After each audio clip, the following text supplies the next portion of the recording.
मेरा नाम रिंकी सिंह है। मेरे पिता का नाम राम बाबू सिंह है, जिनकी पटना से रानीगंज आते वक्त धनबाद के पास गोपालपुर के पास गहिरा मोड़ पे एक कार एक्सीडेंट में मृत्यु हो गई, जिसमें मेरी माँ, मेरी भाई, मेरा बहन तीनों गंभीर रूप से घायल हुए थे। उन सभी को पुलिस के द्वारा SNMCH धनबाद पहुँचाया गया था, जहाँ पर मैं करीब सुबह 3 बजे पहुँची थी। मैं जब पहुँची तो मैंने देखा मेरी माँ, मेरी बहन को एक फ़ीमेल वार्ड में और मेरे भाई को मेल वार्ड में शिफ्ट कर दिया गया है, जहाँ पे कोई सुविधा नहीं है।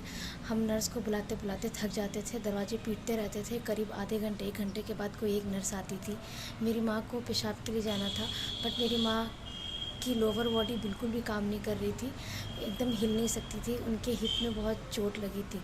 उसके बावजूद मैंने बोला नर्स को एक ट्यूब लगा दीजिए पेशाब के लिए, तो उन्होंने एक बर्तन दे दिया, बोला इसमें ही पेशाब करवाना है, जो कि बहुत ही इम्पॉसिबल था। मैंने ट्राई भी किया बट नहीं हो पा रहा था। फिर हमने माँ को डायपर पहनाया। मेरी बहन की आंखों पे पट्टी बंधी थी, लेकिन फिर भी उसकी आंखों से कंटिन्यूस खून आ रहा था, ब्लड आ रहा था, जिसके लिए भी नर्स और वार्ड बॉय किसी ने कुछ भी नहीं किया, कोई डॉक्टर भी नहीं आए थे। और जब सुबह हमने चाहा कि इनको प्राइवेट हॉस्पिटल में लेके जाए, तो एक वार्ड बॉय, एक स्ट्रेचर के लिए हमें इतना चीखना चिल्लाना पड़ा, लेकिन फिर भी कोई नहीं आया।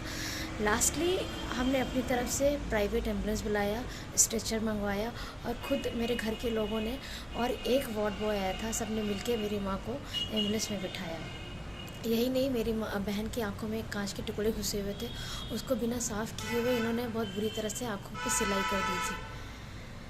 और एक बात, रात के 8 बजे से लेकर सुबह के 8 बज गए, पूरे 12 घंटे बीत गए, ना ही किसी भी घायल का MRI हुआ, ना ही CT स्कैन हुआ, ना ही कोई स्कैनिंग हुई, ना कोई एक्सरे, कुछ भी नहीं हुआ। बिना एक्सरे किए भाई के पैर पे प्लास्टर लगा दिया। जब प्राइवेट हॉस्पिटल गया तो पता चला कि पैर में कुछ नहीं है, स्पाइनल में प्रॉब्लम है। मेरी माँ के हिप में इतना दर्द था, इतना पेन था, वो पैर हिला नहीं पा रही थी।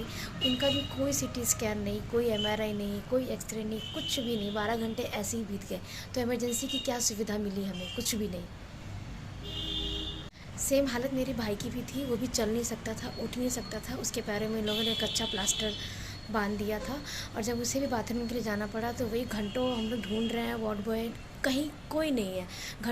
एक रूम था जो बाहर से लॉक था, लेकिन उसके अंदर सब थे, और हम लोग उसमें दरवाज़ा पीटते रहे। वो लोग अंदर सो रहे थे। आधे घंटे 1 घंटे के बाद कोई एक आदमी आता था, तो एक वार्ड बॉय आया और उसने बोला आपको ही बाथरूम के लिए लेके जाना पड़ेगा भाई को। फिर हम लोगों ने बाहर से एक पैन ख़रीदा, एक पैन भी नहीं था, पैन ख़रीदा। फिर सोचा कि इसको बाथरूम में लेके किसी तरह